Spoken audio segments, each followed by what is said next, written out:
سرسایه ما تاسو ته وی چې دا د اختر سار داخلي سره صبح صادق شری سحر هغه پښمنۍ چې ختم شي د سار د بانګ نه یو څو منټه مخکې د شری ساری د شری سار نه خصدا د شری سار نه خدا دا چې د اسمان په دې غیر چاپیره کناره ورته وي په دې کې بس سپین رڼا راولګي اسی د شپې خپل تیاری کړي او د سپوږمۍ چې میدي ګوره د اثر ته نږدې دام غیب شي نو تیاره خړې راشي نو چې تیاره خړې راشي نو د سار کې اول یو رڼا راوخیږي هغه داسې په اسمان کې په اوږدو وي هغه کې شریعت کې هغه ته صبح کاذب وي بیا دې پسې بل رڼا راوخیږي هغه د اسمان په غیر چاپیری سپین سپین رڼای هغه ته صبح صادق وي دقه صبح صادق پورې چې کم کس جمدی پات شو په د باندې سرسایه ده د سار اذان په ویل شو نو د دینه پته ولګی چې د صبح صادق کې داخلو اوس د سار اذان نه پس وفات هم شو بیا هم د مال نه سرسایه ورکې د دې مړي د مال نه هم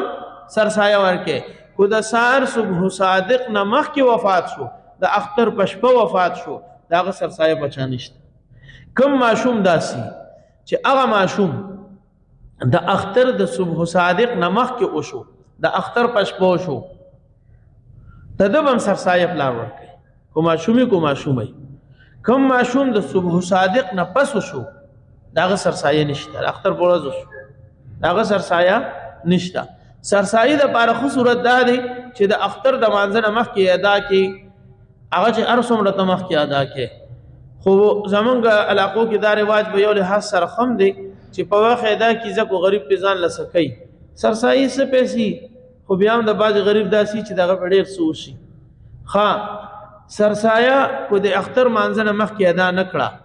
نو دا نه چې بس دا وړه د اوس نه ادا کیږي دا کیږي اختر د مانځنه پس هم کول شي اختر نه موده پس هم کول شي سستی دې کړه او میاش پس د مسلې نه خبر شو میاش پس هم کول شي خو خبره ده بهتره ده چې د اختر د مانځنه مخکې ته سرسایه ورکړي سرسایه دا ارها کس لور کول شي چې کوم زکات اغشتو مستحق دلته دا مسله صحیح راځي د زکات د اغشتو مستحقي هغه سرسایه غستی شي سرسایه چاله په اجرت کې نشي ورکولي د جمعات امام لم د اجرت په نیت نشي ورکولي بهتر خبره د جمعات امام لور کی کو غریبي په شر د دې چې غریبي ګوري کوم الله نو بیا هم نشي ورکولي او پنیت د اجرت نشي ورکول چې را دې ماته امامتي کې نه پدینه ته ورکول شي چې را عالم دی دنیوي روزګار نشته هغه ته فارغ نه دی ټول وخت دین له ورکړي دي ها خپل نوکر له ورکول شي او په تنخواه کې ورته نشي حسابول دیاړي مار له ورکول شي خو دیاړي کې ورته نشي حسابول ها ورکول نو خپل رور له ورکول شي بهتره ده چې رور دی غریب دی چې ډبل چاله ورنه رور دی غریب دی رور له ورکول شي خو یو بعد چې ځانګه پښتنو کې الحمدلله ډیر کورونو کې اوسم اتفاق شته لنګر یو وي خوراک سکا کې یو وي اخلی پخلی یو وي نو هغه کور کې دی بیا رور لنه ورک کم کور کې چې اخلی پخلی درونو بدلی ای یو بل ورکول شي یو خور دا واده کړی دا یا نه واده کړی دا خو بل رور سره وسی پته خرچه نه ده اخ خور لم ورکول شي واده کړي غریب خور لم ورکول شي تا نه څوک پیدای اغیله نشي ورکولي ته د چانه پیدای اغیله نشي ورکولي ته د چانه پیدای اغي کې مور پلار نکن یا دا ټول پکې رال برزه واپسې تا نه څوک پیدا دي اغي کې بچین وسی کړ وسی دا ټول ستانه شمار دی له نشي ورکولي سرسایه یو غریب لا لس کسا دیرش کسا یو زی سرسایه جمع کی یو غریب له ورکی اومه ورکول شي مثلا یو کس غریب دی واده را روان دی وسه نه کی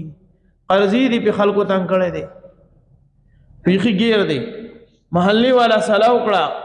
چیرې د نورو گزاره کیږي دې سرسایه به جمع کو دل به ورکو چې سنه سسا خوالي کړه دا طریقه جایز ده ډېر سرسایه او یو زی یو غریب له ورکول او یو سرسایه په مختلفو غریبانانو تقسیمولم جایز دي مثلا 300 سرسایه پکاستا 50 تقسیمي 50 تقسیمي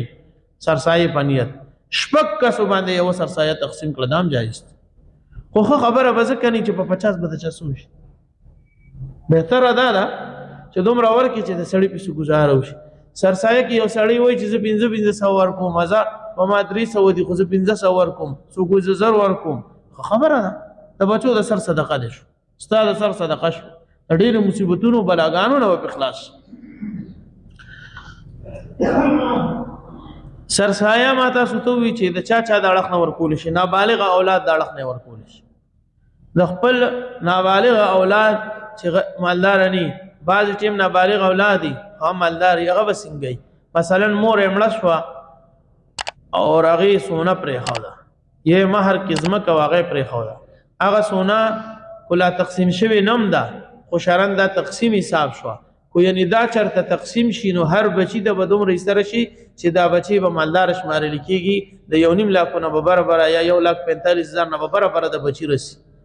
نو دغه بچی سرسایه دغه بچی په مال کې لازمی ده چې پلار د مال نه ورکی، او کو نه پلار د خپل اړخ نه د خوشاله نه ورکی، هغه ځان خبره ورکول شي جایز دي. کم کس کروجین ویلی بم سرسایه ورکی، کروجی چانین ویلی بم سرسایه ورکی. بعضی کسان غریب معذوری، بیمارانی، گردی فیلی، کار نه کوي، شوګر انتهایی زیاتی، عجیب عجیب بیماری دی، الله دې ټول له شفا ورکی د رمضان او د جمعې د برکته. خو کو دغه کسان معذور دي، علماء ورته ویلي دي چې تبه روزي نه نیسي، ډاکټر هم ورته ویلي دي چې نه به نیسي، تبه فدیه ورکې. نو دغه کس به سرسایه ورکوي، دا به نه وایي چې یاره په ما خو روزي نه دي ویلي، نه د ده باندې سرسایه ده. بله د فدیه دا ټکې راغی نو د سره دا خبره هم رایاده شوه چې د مونځ دا فدیه، د روزي فدیه او سرسایه بیا وره، د مونځ فدیه، د روزي فدیه او سرسایه دا یو مری ښه، شریعت د دې مقدار یو مره مقرر کړی دی.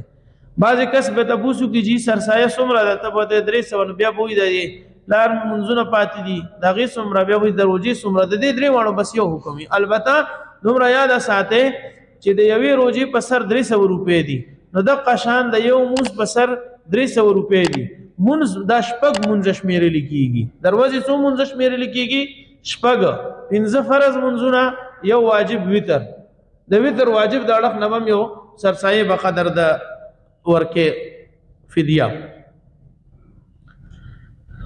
بله دا سرسایه اکثر اخیری عمل به مخکې چې علماء کوم ترتیب اوس الحمدلله اندازه داسې د ډېرو وروڼو ورکړم ده، د چا د رجوع فدیې دي هغې هم دې کوشش وکړي ورده کړي. د رجوع فدیې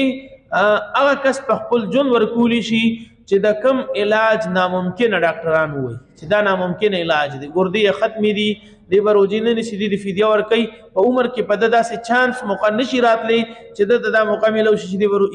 یا بوډاوالي دومره کمزوري کړی دی، ښه نم دی چې واپس د ده جسم کې د طاقت امکان نشته، دی په خپل ژوند په خپله فدیه ورکولی شي. د ده نه علاوه یو مریضم مثلا تبې ډېره ده په میاشتو پروت دی، دی فدیه نشي ورکولی. دا تبې نه چې کله ښه شي دی به قضا نیسي،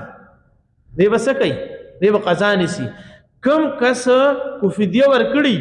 مثلا اوږد بیمار دی، بعضې بیماری وي کال نیم سړي پسې یا پالج اټیک دی، پالج اټیک و او روزې په سر کې الحمدلله اوس علاج راوتی دی، پالج نه پس سړي وروستو داسې ښه شي میاشت 2-3 پس ته به نه وایې چې دغه بیمار دی. نو دا پالج والا پالج زده د خپلې روزي فدیه نشي ورکولی. کو ده ورکړه هغه فدیه لاړه صدقه شوه چې دل الله کله صحت ورکړي به دا قضا راګرځي، د فدیه د روزي بدله نه ګرځي. نو د دې به انشاءالله خیال ساتو.